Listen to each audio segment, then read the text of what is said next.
வணக்கம்.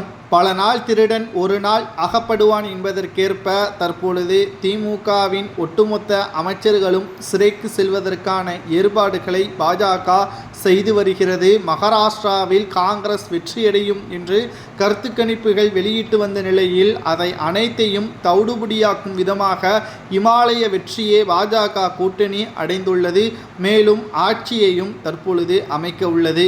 இந்தியா கூட்டணி தொடர்ச்சியாக தோல்வி அடையக்கூடிய வகையில் அமைந்திருப்பதால் காங்கிரஸ் இனி மத்தியில் ஒருபோதும் ஆட்சியை அமைக்காது என்பதற்கேற்ப தகவல்களும் தற்பொழுது வெளியாகியுள்ளது.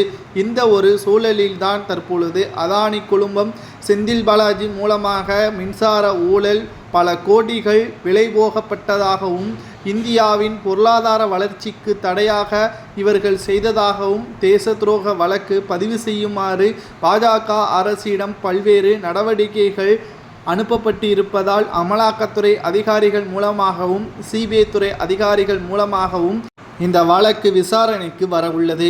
இதில் பல நாள் திருடன் அகப்படுவான் என்பதற்கேற்ப நாங்கள் உத்தமர்கள் என்று கூறிக்கொண்டிருந்த ஸ்டாலின் தற்பொழுது அதானி குழுமத்தின் மூலமாக பல கோடிகள் லஞ்சம் பெற்றது உறுதியாகிவிட்டதாகவும் செந்தில் பாலாஜி அவர்களிடம் இன்று விசாரணைக்காக அழைத்து செல்ல உள்ளதாகவும் டெல்லிக்கு அழைத்து சென்று மேலும் ஆவணங்கள் அனைத்தும் திமுகவிற்கு எதிராக இருக்கும் பட்சத்தில் முதல்வர் ஸ்டாலின் உத்தரவு இல்லாமல் இது செய்ய முடியாது என்ற காரணத்தினால் அவரையும் டெல்லிக்கு அழைத்து செல்வார்கள். இது திமுகவின் ஆட்சிக்கு மிகப்பெரிய அளவில் பாதிப்பை ஏற்படுத்தும். காரணம், திமுகவின் ஆட்சி கூட இதில் களைவதற்கான வாய்ப்புகள் அமையும். ஏனென்றால் இந்தியாவின் பொருளாதார வளர்ச்சிக்கு தடையாக ஊழல், அதாவது தேச துரோக வழக்கும் பதிவு செய்யப்படலாம் என்ற தகவலும் வெளியாகியுள்ளது. 2011ஆம் ஆண்டு முதல் 2021ஆம் ஆண்டு வரை கிட்டத்தட்ட 10 ஆண்டுகள் ஆட்சி அமைக்க முடியாத சூழல் ஏற்பட்டது. 2021 மறைந்த முதல்வர் ஜெயலலிதா அவர்களுக்கு பிறகு நடைபெற்ற முதல் சட்டப்பேரவை தேர்தலில் 3.5% வித்தியாசத்தில் அதிமுகவை தோற்கடித்து திமுக அரியணையும் ஏறியது. அதில் இருந்து தற்பொழுது வரை தமிழகத்தில் நடக்கக்கூடிய அனைத்து அசம்பாவிதங்களும் திமுகவின் அமைப்புகளில் இருந்துதான் நடைபெற்று வருகிறது.